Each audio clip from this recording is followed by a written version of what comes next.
The day I reunited with Anna Sterling, I watched a young man get thrown out her front door. He looked pathetic. I asked the guy standing next to me what was going on. He told me Miss Sterling was hunting for the ex-husband who took care of her when she was blind. These guys were just imposters looking for a payout. You get used to it. I lowered my gaze and muttered a quiet acknowledgement. My turn came quickly. Anna stared at my face. She asked if I knew her ex-husband since we were from the same hometown and shared a similar name. I shook my head. I lied with absolute conviction. No, I don't know him. It was the second year after our separation when our paths crossed again. I had come to her estate as a grief counselor. Before I even stepped inside, I saw another boy getting shoved out the door. Get out. Don't let me see you again. A woman's sharp scream pierced the air from inside. Leo, Anna's assistant, didn't even blink. He said this happened a few times a month. They were imposters pretending to be the ex-husband. It seemed my expression was too shocked because Leo explained further. Miss Sterling was married briefly when she lost her sight. Now she was obsessed with finding that man. Did she find him? Of course not. She just flew into a rage every month. Too many people were after the Sterling fortune. The counterfeits were endless. I followed Leo in silence. The villa was massive and cold. Leo lowered his voice to warn me. Ms. Sterling has a terrible temper, so you need to be patient. The pay is high for a reason. My job was to make Anna let go of her obsession and accept the marriage her family had arranged. We arrived at the master bedroom. Leo knocked on the door, his voice dripping with sycophancy. Miss Sterling, the new counselor is here. Get out. A vase smashed against the door from the inside. If that door hadn't been closed, the porcelain would have shattered on Leo's head. He broke into a cold sweat. Right? I'll just take Dr. Miller out. The door flew open. A slender woman stood there. Her eyes were dark and stormy. Did you say his name is Miller? But not like the beer. Like the playwright. Leo tried to explain. I held out my ID badge. The old men in the boardroom think that sending a doctor with a similar name will make me obedient. Anna laughed coldly. Dr. Miller, you're fired. I heard she was difficult, but this was a record. It gave me a perfect excuse to leave. I packed my things to go, but dropped my ID on the floor. I bent to pick it up, but Anna reached it first. Your hometown is Harbor Point, Maine. She frowned. I lived there 2 years ago. I was married there. Do you know my husband? Noah? I don't. I lied again. I was lucky my ID didn't show my former name, or she would have realized that I was Noah. 2 years ago, she washed up on the beach half dead. I was the one who found her. I was the one who held her every night. I was the one who tricked her into a marriage that was only real in our hearts. We never got a license because her ID was lost in the shipwreck. Just like her eyesight, Anna became lifeless when she went blind. I stayed by her side. We learned Braille together. She only started to smile again because of me. I asked about her family once. Don't you want to go home? She shook her head. They would just laugh at a cripple. I didn't ask who her family was or how the wreck happened. She had heavy secrets. I just told her that if anyone laughed at her, I would fight them until I dropped. Anna laughed low in her throat. She touched my chin and kissed me. Most of the time, she was quiet. She would sit and stare into nothing. But in bed, she was fierce. The old wooden frame would creak and groan. I worried it would fall apart. We separated before that could happen. Back in the present, reality hit me. Good news. I kept the high salary. Bad news. I had to work under Anna's nose. When my friend got me this gig, the client's identity was confidential. Wealthy people hate admitting they have mental health issues. I was blinded by the money and didn't realize the patient was Anna Sterling, or that she had regained her sight. Anna was still fuming. Nobody stays calm after constant disappointment. While she was on the phone screaming at someone, Leo whispered to me, "Why did you say you didn't know him? You could have lied. Just tell her Noah is dead so she can move on. Are you sure she'll move on and not just bury us with him?" Leo couldn't argue with that. Suddenly his eyes lit up. Justin is here. We're saved. I looked up. Justin was storming over. What happened? Another fake husband? Anna is upset. I'll handle it. He walked into the room like he owned it and closed the door. A while later, Anna stopped throwing things. We heard quiet talking. Leo exhaled. See, only Justin can handle Miss Sterling. I asked why they needed a doctor if Justin was so good at it. Justin was the heir to the G fortune. I realized he was the arranged fiancé. Leo explained that the families were close. The Sterlings wanted Anna to marry Justin. Justin wanted it too. Miss Sterling went missing 2 years ago. Leo whispered the gossip. They found her, but she was blind. Supposedly a head injury. The Sterlings have money, so they fixed her eyes abroad. Justin never left her side. If not for that missing ex-husband, they would be married by now. I nodded. The door opened. Justin walked out looking smug. He looked at me. This is the new counselor? Good luck. He turned to leave, then paused. He looked back at me. Have we met? Of course we had. 2 years ago, the family found Anna. They were taking her abroad for surgery. I waited for her. I thought she would come back once she was cured. I waited for a call. Instead, Justin showed up. He walked into my shack and looked around with disgust. God, people live here? My dog has a better house. Who are you? I asked defensively. I'm Anna's fiancé. I was stunned. She said she had never dated. She felt she wasn't good enough for me because of her blindness. Don't be a joke. Justin looked at me with pity. She is a Sterling. She could buy this entire fishing village and turn it into a resort. Do you really think she needs you now that she can see? Look at your clothes. He wasn't lying. I looked up the Sterling group. It was a world I couldn't touch. Justin told me to have some shame and never disturb them again. I believed him. I saw the news about their engagement. I changed my number. I changed my name. I disappeared from Anna's life. But today I learned the truth. The engagement was just a plan. Anna never agreed. It didn't matter. I saw the difference between us. Justin or not, we could never be together. Back in the present, Justin didn't remember me. We only met that once, and he was too busy judging my furniture to look at my face. I have a generic face. I answered calmly. Justin nodded. True. He lost interest and left. Later he asked Leo if Anna had gone back to Harbor Point to look for clues. Leo said she had, but the village was mostly empty now. Just old people who barely spoke English. I relaxed. Harbor Point used to be a fishing town. Then everyone moved to the city or turned their homes into Airbnbs. Few people remained who had seen me with Anna. I started my work. I lowered my voice during sessions. Anna didn't cooperate. She stared at me with gloomy eyes. One day, I knocked on her door expecting silence. Anna spoke. Third year. What?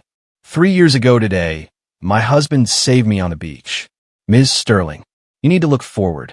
Technically, you didn't have a marriage license, so it wasn't a real marriage. Anna went silent.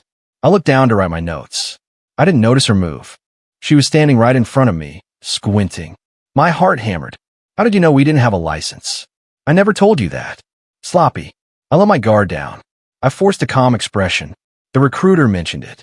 You're lying. I never told anyone. Not even my father. A drop of cold sweat rolled down my back. I must have remembered wrong. Or maybe it was a logical guess. A marriage license has a social security number on it. With your resources, finding a man with a social security number would be easy. So I guess you didn't have the paperwork. Am I right? Anna smiled. You are very smart. She didn't back off. She stepped closer until I was pinned between the desk and the wall. Since Dr. Miller is so smart, I will tell you a secret. She leaned in, smelling me. When my eyes were fixed, the first thing I did was go to Harbor Point to check my husband's records. Guess what I found?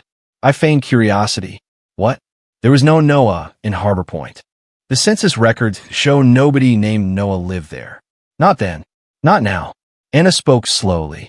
I gripped the edge of the desk until my knuckles turned white. My heart felt like it was going to explode. How should I react? Confusion? Salt? Concern for my delusion employer? Before I could decide, my savior arrived. Justin burst through the door. What are you doing? He misunderstood the proximity. I stepped back quickly. It's not what you think. It is exactly what you think. Anna and I spoke at the same time. I looked at her in shock. What are you saying? She looked lazy and unbothered. Justin, my private life is none of your business. But we're getting engaged soon. No, we aren't. Anna cut him off. The heir of the G family shouldn't want damaged goods like me. She sounded mocking. Justin looked hurt. I don't care about your past, Anna. I accept you. You seem confused. I tolerate you because you're the last person to see Noah. You said you could find him. That is the only reason you are allowed in this house. Where is he? How long do I have to wait? Justin couldn't answer. He turned his anger on me. And him? flirting with his patient? That violates every code of ethics. I'll have Uncle Arthur fire him. Anna stepped in front of me. My business is not your business. My doctor is not your concern. If you say another word, I will ensure you never see a dime of sterling money. Justin turned pale. Anna saw right through him. The G family was a paper tiger on the brink of bankruptcy. Justin was desperate. He couldn't survive in a small apartment living on frozen dinners. He needed to marry into wealth. Everyone said he loved Anna. He only loved her power. Justin stopped coming around as much. When we did cross paths, he looked at me with disdain. He thought I was a social climber, just like him. I didn't care. Over 2 months, I learned Anna's new temper. She was cold and volatile to everyone but me. I mentioned I wanted to learn golf. Anna took me to the private country club and taught me herself. The staff looked at us with knowing eyes. They thought I was a stand-in for the missing husband. Even I suspected I was a replacement. Anna denied it. A replacement? Garbage. Nobody can replace my husband. That is disrespectful to him and to you. Then why are you so good to me? We are just employee and employer. Because of your name. Your hometown. These coincidences give me hope. They tell me not to give up looking for him. I was silent. I have thought of another possibility. Anna looked down. Her voice was calm. Maybe he isn't in this world anymore. I'm terrified of that. Impossible. I blurted it out. How are you so sure? I had to improvise. No news is good news. Anna smiled. It was the first genuine smile I had seen in months. Then she asked a question. Dr. Miller, analyze this for me. If my husband is alive, why doesn't he come find me? I looked away. Because there is something important he hasn't done yet. There is someone he is waiting for who hasn't appeared. Maybe fate is helping me. That afternoon on the golf course, I met the man I had been hunting, Julian Sterling. I stared at the handsome man in his 30s. Anna called him uncle. He was elegant and refined, just like his author photos. Julian walked over and greeted Anna warmly. Niece, long time no see. How are the eyes? Much better. Anna dropped her aggressive attitude in front of him. And your health? Everything is normal. Did you like the gift I sent? I found it in Europe. I loved it. Uncle Julian always has the best taste. You understand me best. They seemed close. Rumor had it that Anna's father, Arthur, ignored her growing up. This uncle was the one who cared for her. Julian finally noticed me. This is my counselor, Dr. Noah Miller. A pleasure. I didn't expect you to be so handsome. I put on a dazzling smile. Mr. Sterling, I have always admired you. Admired me? I love your books in college. I collected the whole set. Ha! A fan. Julian pulled out his phone. Add me on iMessage. I'll sign them for you next time. Thank you. Anna looked at me with confusion. She wondered why I changed my personality. I was never this enthusiastic with her. I had no choice. I had to smile to stop myself from killing Julian Sterling right there on the green. After Julian left, Anna interrogated me. You were a fan of my uncle? Why didn't you mention it? Nothing to talk about. I deflected. How is he as a person? Why do you ask? Because he is a writer. Do you know why he became a writer? Anna asked. Why? Because he is incompetent. He couldn't manage the business. He isn't even as good as me. I laughed. Anna's tone reminded me of the past. We used to sit in the sun and talk trash like this. I slipped up. He can't compare to you. You are so smart. You learned Braille in 2 months. The air froze. Cold sweat drenched me. Anna grabbed my wrist. She was trembling. Why do you know that? I wasn't sure if she bought my excuse last time. I explained it to you during hypnosis. Remember? You told me. Did I? Yes. I nodded firmly. Deep hypnosis brings out details you forget when you wake up. It's normal. Anna couldn't find a hole in the lie. But when she dropped me off, she stared at my back for a long time. I thought I was safe until an unexpected guest arrived at the villa. Anna invited him into the library. The door was open. I heard voices. Who is that? I asked Leo. Some guy from Harbor Point. He contacted Ms. Sterling claiming to have news about her husband. I walked to the library door. I heard Anna ask, Are you sure my husband is in this city? Positive. It took me a long time to find out. The man saw me in the doorway. He pointed. Wait, you already found him. I denied it immediately. You have the wrong person. I'm not blind, buddy. You don't remember me, but I remember you. You came to my store to buy groceries. You said your wife loved mint chocolate chip ice cream, so you bought it every day. Anna still loves mint chocolate chip. I didn't dare look at her. Sir, I have a generic face. You were mistaken. I'm not mistaken. You were the only stranger in town. You stood out. I opened my mouth, but I had no defense. Anything I said would sound fake. Anna looked calm, but her hands were shaking on her lap. She took a deep breath. Thank you for the information. Please go to my assistant for your reward. The man left happily and closed the door. The silence in the library was suffocating. Anna spoke first. Should I praise you for hiding so well? Or praise my own intuition? I mumbled. Praise yourself. Anna laughed, but her eyes were red. Don't you have anything to explain? I had my reasons. That wasn't enough for her. She pulled me onto the small sofa. She tore at my jacket and buttons. She looked fierce, but she didn't go further. I knew her. She was all bluster without my permission. She buried her head in my chest. My shoulder got wet with her tears. Why? Why wouldn't you admit it? Am I that terrible? It's not you. I told her part of the truth. Justin lied to me. I thought you were engaged. I couldn't ruin your life. Now you know it was a misunderstanding. Why still hide? Because the gap is too big. You are the high and mighty heir of the Sterling Group. I have no family, no money. We can't live together. Did you forget those 6 months by the sea? Anna grabbed my jaw. We lived perfectly fine then. I am easy to feed. Saying the gap is too big is bullshit. You have no money? I have money. You have no family? What am I? A dog? Her questions hit hard. I couldn't answer. I touched her face and kissed her softly like I used to. I was wrong. I am sorry. Can you forgive me? Anna stopped breathing for a second. Fine. We made up in the library. I initiated it out of guilt. I had lied again. Anna thought I was holding back because of pride. The truth was darker. I let her take her anger out on me. Outside, the rain began to fall. The drops hit the window like notes on a staff. The string inside me snapped. It was dark when we finished. Anna lay in my arms content. Tomorrow we will go get the marriage license. Wait, what? Tomorrow Julian invited me to a party. Anna sat up. Her face darkened. Why are you going? I told you not to mess with him. Nothing. I just want a signature. I looked away guiltily. That angered her. That night, I stayed in her room. We were wild until midnight. But I underestimated her possessiveness. I woke up to a locked door. Anna had gone to the office and left a long handwritten letter. She didn't want to trap me, but she forbid me from seeing Julian. She waited 3 years to get me back. She couldn't risk losing me again. I smiled bitterly. I hid so much from her. I wasn't from Harbor Point. I was from a nowhere town in the Rust Belt. My family was poor. I barely finished middle school. I was drifting until I met Sarah. Sarah was a young volunteer teacher. I called her big sister. She took cigarettes out of my hand and cooked me hot soup. She told me to study and not give up. She paid my tuition so I could go to college. Even after she left, she sent me money. Sarah taught me about the world. Mountains, rivers. But I loved her stories about the ocean. She was born in Harbor Point. I got into a good university. She sent me a key. She said her family house in Harbor Point was old, but still standing. She told me that if I was ever sad, I should go there and let the sea wind blow my worries away. For years ago, Sarah texted me. She was in love. She sent a photo. It was Julian Sterling, the famous author. She met him at a book signing. She said he treated her like a princess.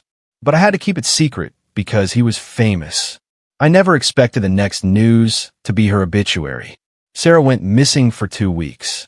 They fished her body out of a river. The police ruled it a suicide. I couldn't breathe. Why would someone so full of hope kill herself? Sarah said to go to the ocean when I was sad.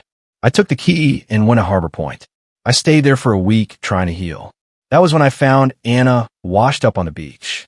I saved her. I fell in love with her because her stubbornness reminded me of Sarah. I thought the ocean brought me new hope. But 6 months later, Justin and Julian showed up. I was packing to leave when I saw Julian waiting by the car. He was on the phone. That house is a dump. I'm not going in. Let Justin handle it. He laughed a cruel laugh. That girl was fresh. I spent 6 months courting her. Even proposed. Just so we could have some real fun later. Too bad. Just a few extra guys, and she broke.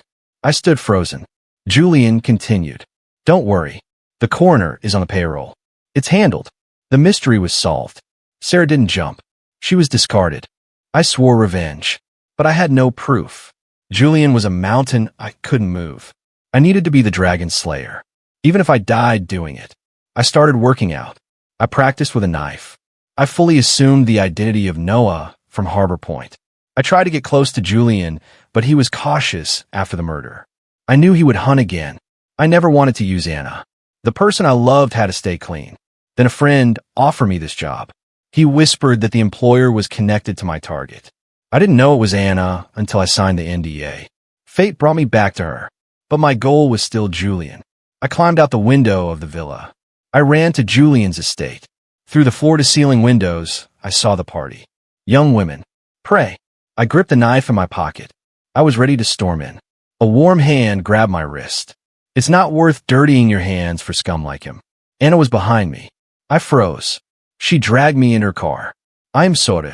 I can't watch you become a criminal. You know everything? Anna nodded. I don't think you brought a fruit knife to cut apples for him. You don't understand. Anna pulled a letter from her pocket. My eyes widened. It was my confession note. I wrote it in case I survived the assassination. I planned to turn myself in. That was why I couldn't be with Anna. I was on a one-way trip to prison or death. Why didn't you tell me? He is my uncle. Did you think I would choose him over you? I sighed. I hugged her. I love you. I wanted you to be safe. Anna paused. You love me? If I didn't love you, I would have used you to get to him long ago. Anna processed this. That is enough. I will help you end him. Anna came prepared. She had new evidence. The yacht accident 3 years ago. She said her boat was serviced regularly. It shouldn't have failed. She found out Julian boarded the yacht the day before the crash. Do you have proof? We are recovering the security footage. Why would he do it? He cares for me because I am the heir, but he wants the seat. So your friendly act on the golf course was fake? Yes. I won't let him see the knife until I stick it in. I had an idea. You have resources. Can you check Sarah's case? The body was cremated, but we can check the scene. Visitor logs. Drugs. Drugs? I suspect they used drugs to subdue the women. Sarah was smart. She would have escaped if she was sober. We split the work. Anna investigated the yacht. I investigated Sarah's death. 2 weeks later, we had the yacht footage. Julian sabotaged the boat, but Sarah's case was cold. Anna moved first. At a family dinner, she confronted Julian about the yacht. Julian crumbled under the pressure. He knelt at Arthur Sterling's feet. Brother, I was possessed. I just wanted more shares. Please forgive me. Arthur Sterling sat stone-faced. Justin and his parents were there too. They came to discuss the canceled engagement. Justin looked nervous. He kept drinking water and fixing his hair. Signs of guilt. I spoke up. By the way, I remembered something. Justin snapped. Who gave you permission to speak? You think you are part of the family because you're sleeping with her? I smiled. How did you know we didn't have a marriage license? Were you near the yacht that day? Justin turned white. No, don't talk crazy. When you came to Harbor Point, why was Julian with you? He wanted to come. I stared at him. The silence made him panic. It was Julian. He stole Anna's ID, so nobody could identify the body if she washed up. Impossible. I told you I loved her, because I promised you shares.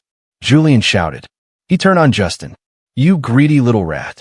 You only helped me because I promised you money in Anna's hand in marriage. Justin panicked. He's lying. But Julian had recorded their conversations. He played the tape. Justin's father stood up and slapped his son across the face. Twice. I raised a useless idiot. The room was chaos. Anna cut a piece of steak and put on my plate. Eat. I looked down. I wanted to cry. Julian's confession confirmed he killed Sarah, but we still had no physical proof of murder. He would go to jail for attempted murder of Anna, but not for Sarah. Justice arrived from an unexpected place. Victims. I knew Julian hunted fans. I didn't want to drag them into it, but they came forward. Girls reached out to me. They wanted to expose him. I organized their evidence and posted it online anonymously to protect them. Anna hired security teams to guard their homes. The post went viral. The police reopened the investigation. Julian tried to flee the country, but Anna had his passport stolen. Arthur Sterling was broken by the betrayal. He stepped down and gave the chairman's seat to Anna. Anna used her new power to pressure the police. Julian was arrested. The charges were endless. He would never see the sun again. The day he was locked up, Snow fell on the city. The last old person moved out of Harbor Point. Anna bought the land. We went to the old house. The walls were peeling. The roof leaked, but held our memories. I packed Sarah's things one last time. A silent goodbye. Anna bought a watermelon. We ate it and lay on the bed. The sea breeze blew through the window. Thank you, I whispered. For what? For stopping me from becoming a killer. Thank you, Anna said. For what? For saving me on the beach. For teaching me Braille. For making me want to live. We kissed. Long and slow. The wind chimes made of seashells clattered in the window. The sea was gentle, and so was the person watching it with me. Sarah, look, I didn't let you down.